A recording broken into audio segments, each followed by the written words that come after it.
ಲೋಕಾಯುಕ್ತ ತನಿಖೆಗೆ ಜನಪ್ರತಿನಿಧಿಗಳ ನ್ಯಾಯಾಲಯ ಆದೇಶ ಏನೋ ಕೊಟ್ಟಿದೆ. ಆದರೆ ಈಗ ಲೋಕಾಯುಕ್ತದಿಂದ ಎಫ್ಐಆರ್ ದಾಖಲಾಗಿ ತನಿಖೆ ಪ್ರಾರಂಭ ಆದರೂ ಕೂಡ ಉಡಾ ಪ್ರಕರಣದ ತನಿಖೆಯಲ್ಲಿ ಒಂದಷ್ಟು ಗೊಂದಲಗಳು ಹಾಗೆ ಉಳಿದಿದೆ. ಒಂದು ಕಡೆ ಸರ್ಕಾರದಿಂದ ನ್ಯಾಯಮೂರ್ತಿ ದೇಸಾಯಿ ಅವರ ಆಯೋಗ ರಚನೆಯಾಗಿದೆ, ಮತ್ತೊಂದು ಕಡೆ ಕೋರ್ಟ್ನಿಂದ ಲೋಕಾಯುಕ್ತ ತನಿಖೆಗೆ ಆದೇಶ ಹೊರಡಿಸಲಾಗಿದೆ. ಹೀಗಾಗಿ ಈ ಫೈಲ್ಗಳು ಮೂಡಾಕ್ಕೆ ಸಂಬಂಧಪಟ್ಟಂತೆ ದಾಖಲೆಗಳನ್ನು ಯಾರು ವಶಕ್ಕೆ ಪಡಿತಾರೆ, ಯಾರು ಸೀಸ್ ಮಾಡ್ಕೊಳ್ತಾರೆ, ಲೋಕಾಯುಕ್ತ ಅಧಿಕಾರಿಗಳ ಅಥವಾ ದೇಸಾಯಿ ಅವರ ನಿಯೋಗವ ಅನ್ನೋ ಗೊಂದಲ ಶುರುವಾಗಿದೆ. ಲೋಕಾಯುಕ್ತದಲ್ಲಿ ಎಫ್ಐಆರ್ ದಾಖಲಾದರೆ ತನಿಖೆ ಶುರು ಮಾಡಬೇಕು, ಫೈಲ್ಗಳನ್ನು ಸೀಸ್ ಮಾಡಬೇಕಾಗುತ್ತೆ ಲೋಕಾಯುಕ್ತ ಅಧಿಕಾರಿಗಳು. ಮತ್ತೊಂದು ಕಡೆ ನ್ಯಾಯಮೂರ್ತಿ ದೇಸಾಯಿ ಅವರ ಆಯೋಗದಿಂದ ಕೂಡ ತನಿಖೆಗೆ ಆಗ್ರಹ. ಬೆಂಗಳೂರಿಗೆ ದಾಖಲೆಯನ್ನು ತರಿಸಿಕೊಂಡಿದೆ ಆಯೋಗ. ಫೈಲ್ಗಳು ಲೋಕಾಯುಕ್ತ ವಶವಾದರೆ ತನಿಖೆಗೆ ಹಿನ್ನಡೆಯಾಗೋ ಸಾಧ್ಯತೆ ಇದೆ. ಒಂದೇ ಸಮಯದಲ್ಲಿ ಎರಡೆರಡು ತನಿಖೆಗಳು, ಹೀಗಾಗಿ ಈ ಗೊಂದಲ ಮುಂದುವರೆದಿದೆ. ಮತ್ತಷ್ಟು ಡೀಟೇಲ್ಸ್ ನಮ್ಮ ಪ್ರತಿನಿಧಿ ವಿನೋದ್ ನೀಡ್ತಾ ಹೋಗ್ತಾರೆ. ನೇರ ಸಂಪರ್ಕದಲ್ಲಿದ್ದಾರೆ, ದೂರವಾಣಿ ಸಂಪರ್ಕದಲ್ಲಿದ್ದಾರೆ. ವಿನೋದ, ಎರಡೆರಡು ತನಿಖೆ, ಒಂದ್ ಕಡೆ ಲೋಕಾಯುಕ್ತ, ಮತ್ತೊಂದು ಕಡೆಯಲ್ಲಿ ನ್ಯಾಯಮೂರ್ತಿ ದೇಸಾಯಿ ಅವರ ನಿಯೋಗ. ಹೀಗಾಗಿ ಗೊಂದಲ ಅಂತ ಹೇಳಿ ಏನೆಲ್ಲ ಆಗಬಹುದು ಇನ್ನು ಮುಂದೆ ಅಂತ? ಇದೇ ಈಗ ಸಾಕಷ್ಟು ಗೊಂದಲಕ್ಕೆ ಕಾರಣ ಆಗ್ತಾ ಇರುವಂತದ್ದು. ಯಾಕಂತಂದ್ರೆ ಈಗಾಗಲೇ ಏನು ಸಿಎಂ ಸಿದ್ದರಾಮಯ್ಯ ಅವರು ಮೂಡಾದಲ್ಲಿ ನಡೆದಿರುವಂತಹ ಹಗರಣದ ಬಗ್ಗೆ ಒಂದು ಸಂಪೂರ್ಣವಾದಂತಹ ವರದಿಯೆಲ್ಲ ಕೊಡಿ ಅಂತ ಹೇಳಿ ಈಗಾಗಲೇ PL ದೇಸಾಯಿ ಅವರೆಲ್ಲ ನೇಮಕ ಮಾಡಿ 6 ತಿಂಗಳ ಒಳಗೆ ಒಂದು ರಿಪೋರ್ಟ್ ಅನ್ನ ಕೊಡಿ ಅಂತ ಹೇಳಿ ಆ ಒಂದು ಸಮಿತಿಯನ್ನ ರಚನೆ ಮಾಡಿದ್ದಾರೆ. ಈಗಾಗಲೇ PL ದೇಸಾಯಿ ಅವರು ಕೂಡ ಸಾಕಷ್ಟು ಮಾಹಿತಿಗಳ ಕಲೆ ಆಗ್ತಾ ಇದ್ದಾರೆ. ಖುದ್ದು ಬೆಂಗಳೂರಲ್ಲಿ ಕುಳಿತುಕೊಂಡು ಪ್ರತಿಯೊಂದು ದಾಖಲಾತಿಗಳನ್ನು ಕೂಡ ಈಗಾಗಲೇ ಅವರು ತರಿಸ್ಕೊಂಡು ಎಲ್ಲವರು ಕೂಡ ಪರಿಶೀಲನೆ ಮಾಡ್ತಾ ಇದ್ದಾರೆ. ಈ ಅವಧಿಯಲ್ಲಿ ಎಲ್ಲವೂ ಕೂಡ ಸಿದ್ದರಾಮಯ್ಯ ಅವರು ಮಾತಾಡೋ ಸಂದರ್ಭದಲ್ಲೂ ಕೂಡ ದೇಸಾಯಿ ಅವರ ವರದಿಯೆಲ್ಲ ಏನಾದ್ರು ಕೋರ್ಟ್ ರದ್ದು ಮಾಡಿದ್ಯಾ, ಇಲ್ಲ.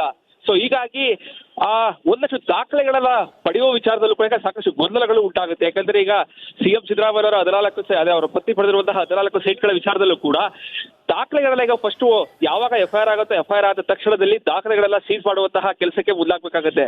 ಸೊ ಹೀಗಾಗಿ ದೇಸಾಯಿ ಅವರ ವಶದಲ್ಲಿರುವಂತಹ ಈ ಒಂದು ದಾಖಲೆಗಳೆಲ್ಲ ಈಗ ಇವ್ರು ಪಡ್ಕೊಳ್ಬೇಕಾಗುತ್ತೆ. ಈ ಒಂದು ಸಂದರ್ಭದಲ್ಲಿ ಯಾವ ರೀತಿಯಾದಂತಹ ದಾಖಲೆಗಳೆಲ್ಲ ಇವ್ರಿಗೆ ಕೊಡ್ತಾರಾ, ಅಥವಾ ಅವರು ತನಿಖೆಯಲ್ಲೇ ಇರುವಂತಹ ವರದಿಗಳಿರ್ಬೋದು, ಜೊತೆಗೆ ಇವರು ಕಲೆಕ್ಟ್ ಮಾಡುವಂತಹ ದಾಖಲೆಗಳೆಲ್ಲ ಯಾವ ರೀತಿಯಾಗಿ ಪರಿಶೀಲನೆ ಮಾಡ್ತಾರೆ, ಒಂದಷ್ಟು ಗೊಂದಲಗಳಂತೂ ಈಗ ಏರ್ಪಾಡಾಗದಲ್ಲಿ ಯಾವುದೇ ರೀತಿಯಾದಂತಹ ಅನುಮಾನ ಇಲ್ಲ. ಸೊ ಹೀಗಾಗಿ ಈ ಗೊಂದಲಗಳಿಗೆ ಯಾವ ರೀತಿಯಾದಂತಹ ಕಾನೂನು ಮೂಲಕವಾಗಿ ಯಾವ ರೀತಿಯಾದಂತಹ ತೊಡಕನ್ನ ನಿವಾರಣೆ ಮಾಡ್ತಾರೆ ಅನ್ನೋದು ಕೂಡ ಸಾಕಷ್ಟು ಕುತೂಹಲ ಮೂಡಿಸ್ತಾ ಇದೆ. ಎಲ್ಲ ಒಂದು ಕಡೆ ಈಗ ದೂರುದಾರರು ಕೂಡ ಎಲ್ಲರೂ ರಿಟ್ ಪಿಟಿಷನ್ ಹಾಕಿ ದೇಸಾಯಿ ಅವರ ಕಮಿಟಿ ಎಲ್ಲ ರದ್ದು ಮಾಡಬೇಕು ಅಂತ ಏನೋ ಒಂದು ಕಾನೂನು ಮೂಲಕ ಮುಂದಾಗ್ತಾರ ಅನ್ನುವಂಥದ್ದು ಕೂಡ ಸಹಜವಾಗಿ. ಧನ್ಯವಾದ ವಿನೋದ್ ಮಾಹಿತಿಗಾಗಿ. ಲೋಕಾಯುಕ್ತ ತನಿಖೆಗೆ ಜನಪ್ರತಿನಿಧಿಗಳ ನ್ಯಾಯಾಲಯ ಆದೇಶ ಏನೋ ಕೊಟ್ಟಿದೆ. ಆದರೆ ಈಗ ಲೋಕಾಯುಕ್ತದಿಂದ ಎಫ್ಐಆರ್ ದಾಖಲಾಗಿ ತನಿಖೆ ಪ್ರಾರಂಭ ಆದರೂ ಕೂಡ ಉಡಾ ಪ್ರಕರಣದ ತನಿಖೆಯಲ್ಲಿ ಒಂದಷ್ಟು ಗೊಂದಲಗಳು ಹಾಗೆ ಉಳಿದಿದೆ. ಒಂದು ಕಡೆ ಸರ್ಕಾರದಿಂದ ನ್ಯಾಯಮೂರ್ತಿ ದೇಸಾಯಿ ಅವರ ಆಯೋಗ ರಚನೆಯಾಗಿದೆ, ಮತ್ತೊಂದು ಕಡೆ ಕೋರ್ಟ್ನಿಂದ ಲೋಕಾಯುಕ್ತ ತನಿಖೆಗೆ ಆದೇಶ ಹೊರಡಿಸಲಾಗಿದೆ.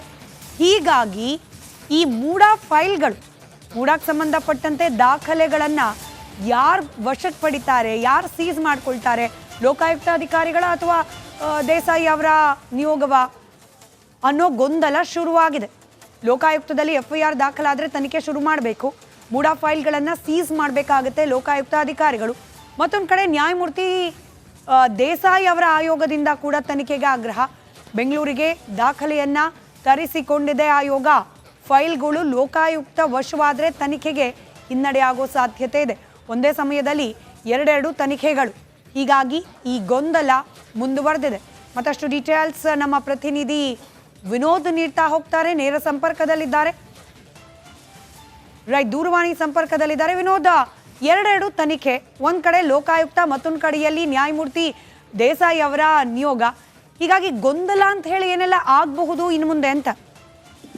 ಇದೇ ಈಗ ಸಾಕಷ್ಟು ಗೊಂದಲಕ್ಕೆ ಕಾರಣ ಆಗ್ತಾ ಇರುವಂತದ್ದು. ಯಾಕಂತಂದ್ರೆ ಈಗಾಗಲೇ ಏನು ಸಿಎಂ ಸಿದ್ದರಾಮಯ್ಯ ಅವರು ಮೂಡಾದಲ್ಲಿ ನಡೆದಿರುವಂತಹ ಹಗರಣದ ಬಗ್ಗೆ ಒಂದು ಸಂಪೂರ್ಣವಾದಂತಹ ವರದಿಯೆಲ್ಲ ಕೊಡಿ ಅಂತ ಹೇಳಿ ಈಗಾಗಲೇ PL ದೇಸಾಯಿ ಅವರೆಲ್ಲ ನೇಮಕ ಮಾಡಿ 6 ತಿಂಗಳ ಒಳಗೆ ಒಂದು ರಿಪೋರ್ಟ್ ಅನ್ನ ಕೊಡಿ ಅಂತ ಹೇಳಿ ಆ ಒಂದು ಸಮಿತಿಯನ್ನ ರಚನೆ ಮಾಡಿದ್ದಾರೆ. ಈಗಾಗಲೇ PL ದೇಸಾಯಿ ಅವರು ಕೂಡ ಸಾಕಷ್ಟು ಮಾಹಿತಿಗಳ ಕಲೆ ಆಗ್ತಾ ಇದ್ದಾರೆ. ಖುದ್ದು ಬೆಂಗಳೂರಲ್ಲಿ ಕುಳಿತುಕೊಂಡು ಪ್ರತಿಯೊಂದು ದಾಖಲಾತಿಗಳನ್ನು ಕೂಡ ಈಗಾಗಲೇ ಅವರು ತರಿಸ್ಕೊಂಡು ಎಲ್ಲವರು ಕೂಡ ಪರಿಶೀಲನೆ ಮಾಡ್ತಾ ಇದ್ದಾರೆ. ಈ ಅವಧಿಯಲ್ಲಿ ಎಲ್ಲವೂ ಕೂಡ ಸಿದ್ದರಾಮಯ್ಯ ಅವರು ಮಾತಾಡೋ ಸಂದರ್ಭದಲ್ಲೂ ಕೂಡ ದೇಸಾಯಿ ಅವರ ವರದಿಯೆಲ್ಲ ಏನಾದ್ರು ಕೋರ್ಟ್ ರದ್ದು ಮಾಡಿದ್ಯಾ, ಇಲ್ಲ. ಸೊ ಹೀಗಾಗಿ ಒಂದಷ್ಟು ದಾಖಲೆಗಳೆಲ್ಲ ಪಡೆಯುವ ವಿಚಾರದಲ್ಲೂ ಕೂಡ ಸಾಕಷ್ಟು ಗೊಂದಲಗಳು ಉಂಟಾಗುತ್ತೆ. ಯಾಕಂದ್ರೆ ಈಗ ಸಿಎಂ ಸಿದ್ದರಾಮಯ್ಯ ಅವರ 14 ಅವರ ಪತ್ನಿ ಪಡೆದಿರುವಂತಹ 14 ಸೈಟ್ಗಳ ವಿಚಾರದಲ್ಲೂ ಕೂಡ ದಾಖಲೆಗಳೆಲ್ಲ ಈಗ ಫಸ್ಟ್ ಯಾವಾಗ ಎಫ್ಐಆರ್ ಆಗುತ್ತೋ ಎಫ್ಐಆರ್ ಆದ ತಕ್ಷಣದಲ್ಲಿ ದಾಖಲೆಗಳೆಲ್ಲ ಸೀಸ್ ಮಾಡುವಂತಹ ಕೆಲಸಕ್ಕೆ ಮುಂದಾಗಬೇಕಾಗುತ್ತೆ. ಸೊ ಹೀಗಾಗಿ ದೇಸಾಯಿ ಅವರ ವಶದಲ್ಲಿರುವಂತಹ ಈ ಒಂದು ದಾಖಲೆಗಳೆಲ್ಲ ಈಗ ಇವ್ರು ಪಡ್ಕೊಳ್ಬೇಕಾಗುತ್ತೆ. ಈ ಒಂದು ಸಂದರ್ಭದಲ್ಲಿ ಯಾವ ರೀತಿಯಾದಂತಹ ದಾಖಲೆಗಳೆಲ್ಲ ಇವ್ರಿಗೆ ಕೊಡ್ತಾರಾ ಅಥವಾ ಅವರು ತನಿಖೆಯಲ್ಲೇ ಇರುವಂತಹ ವರದಿಗಳಿರ್ಬೋದು, ಜೊತೆಗೆ ಇವರು ಕಲೆಕ್ಟ್ ಮಾಡುವಂತಹ ದಾಖಲೆಗಳೆಲ್ಲ ಯಾವ ರೀತಿಯಾಗಿ ಪರಿಶೀಲನೆ ಮಾಡ್ತಾರೆ, ಒಂದಷ್ಟು ಗೊಂದಲಗಳಂತೂ ಈಗ ಏರ್ಪಾಡಾಗದಲ್ಲಿ ಯಾವುದೇ ರೀತಿಯಾದಂತಹ ಅನುಮಾನ ಇಲ್ಲ. ಸೊ ಹೀಗಾಗಿ ಈ ಗೊಂದಲಗಳಿಗೆ ಯಾವ ರೀತಿಯಾದಂತಹ ಕಾನೂನು ಮೂಲಕವಾಗಿ ಯಾವ ರೀತಿಯಾದಂತಹ ದುಡುಕನ್ನ ನಿವಾರಣೆ ಮಾಡ್ತಾರೆ ಅನ್ನೋದು ಕೂಡ ಸಾಕಷ್ಟು ಕುತೂಹಲ ಮೂಡಿಸ್ತಾ ಇದೆ.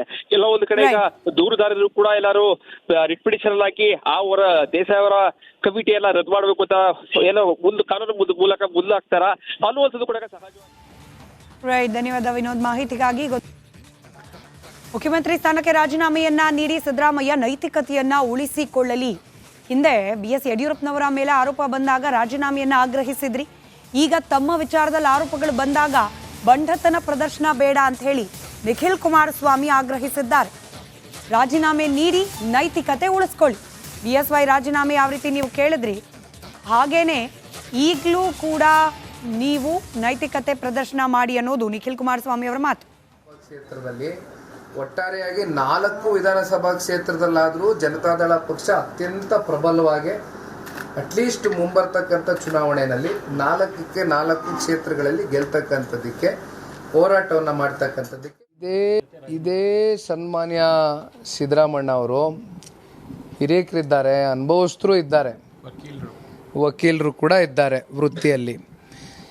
ಇದೇ ಯಡಿಯೂರಪ್ಪ ಸಾಹೇಬ್ರ ಮೇಲೆ ಆರೋಪ ಬಂದಾಗ ನೀವು ತನಿಖೆಗೆ ಒಳಪಡಿಸ್ಕೊಂಡು ಆರೋಪ ಮುಕ್ತರಾಗಿ ಬರಬೇಕು, ಅಲ್ಲಿವರೆಗೂ ರಾಜೀನಾಮೆ ಕೊಡಿ ಅಂತಕ್ಕಂಥ ಆಗ್ರಹವನ್ನು ಮಾಡಿದ್ದು ಇದೇ ಸಿದ್ದರಾಮಣ್ಣ ಅವರು. ಆದರೆ ಅವ್ರಿಗೊಂದು ನ್ಯಾಯ ಇವ್ರಿಗೊಂದು ನ್ಯಾಯ ಅಂತಕ್ಕಂಥ ರೀತಿಯಲ್ಲಿ ಇವತ್ತು ನಡ್ಕೊಳ್ತಾ ಇರ್ತಕ್ಕಂಥದ್ದು ಇವತ್ತು ರಾಜ್ಯದ ಜನತೆ ಪ್ರಶ್ನೆ ಮಾಡ್ತಕ್ಕಂಥ ಒಂದು ಸನ್ನಿವೇಶ ಇವತ್ತು ಸೃಷ್ಟಿ ಮಾಡಿದ್ದಾರೆ.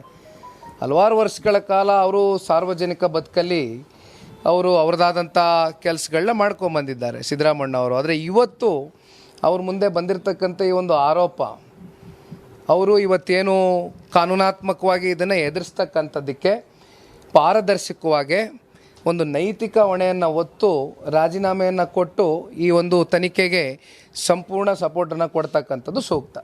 ಇದೇ ಸನ್ಮಾನ್ಯ ನಮಸ್ಕಾರ, ನಾನು ಜಯಪ್ರಕಾಶ್ ಶೆಟ್ಟಿ ಮಾತಾಡ್ತಾ ಇದ್ದೀನಿ. ರಿಪಬ್ಲಿಕ್ ಕನ್ನಡದ ಈ ವಿಡಿಯೋವನ್ನು ಶೇರ್ ಮಾಡಿ ಮತ್ತು ನಮ್ಮ ಚಾನಲನ್ನು ಸಬ್ಸ್ಕ್ರೈಬ್ ಮಾಡಿ. ನಮಸ್ಕಾರ, ನಾನು ಜಯಪ್ರಕಾಶ್ ಶೆಟ್ಟಿ ಮಾತಾಡ್ತಾ ಇದ್ದೀನಿ. ರಿಪಬ್ಲಿಕ್ ಕನ್ನಡದ ಈ ವಿಡಿಯೋವನ್ನು ಶೇರ್ ಮಾಡಿ ಮತ್ತು ನಮ್ಮ ಚಾನಲನ್ನು ಸಬ್ಸ್ಕ್ರೈಬ್ ಮಾಡಿ.